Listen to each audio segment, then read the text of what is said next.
Биздин каналга катталып, видеого лайк басып, жаңылыктар менен өз убагында кабардар болуп туруңуздар.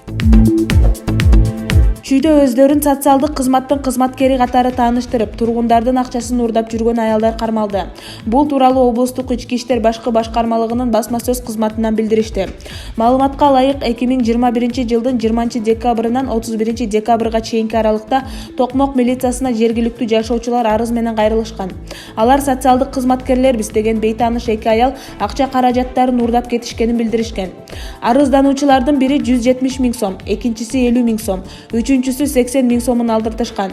Бул фактылар боюнча сотко чейинки териштирүү башталган.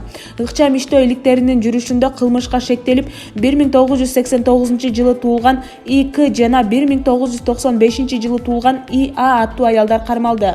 Учурда милиция кызматкерлери тарабынан териштирүү иштери уланууда. Шектүүлөр буга чейин Ысык Ата районунда уурулук фактысына шектелип, алардын иши 2021-жылдын август айында соттун кароосуна жөнөтүлгөн, деп айтылат билдирүүдө.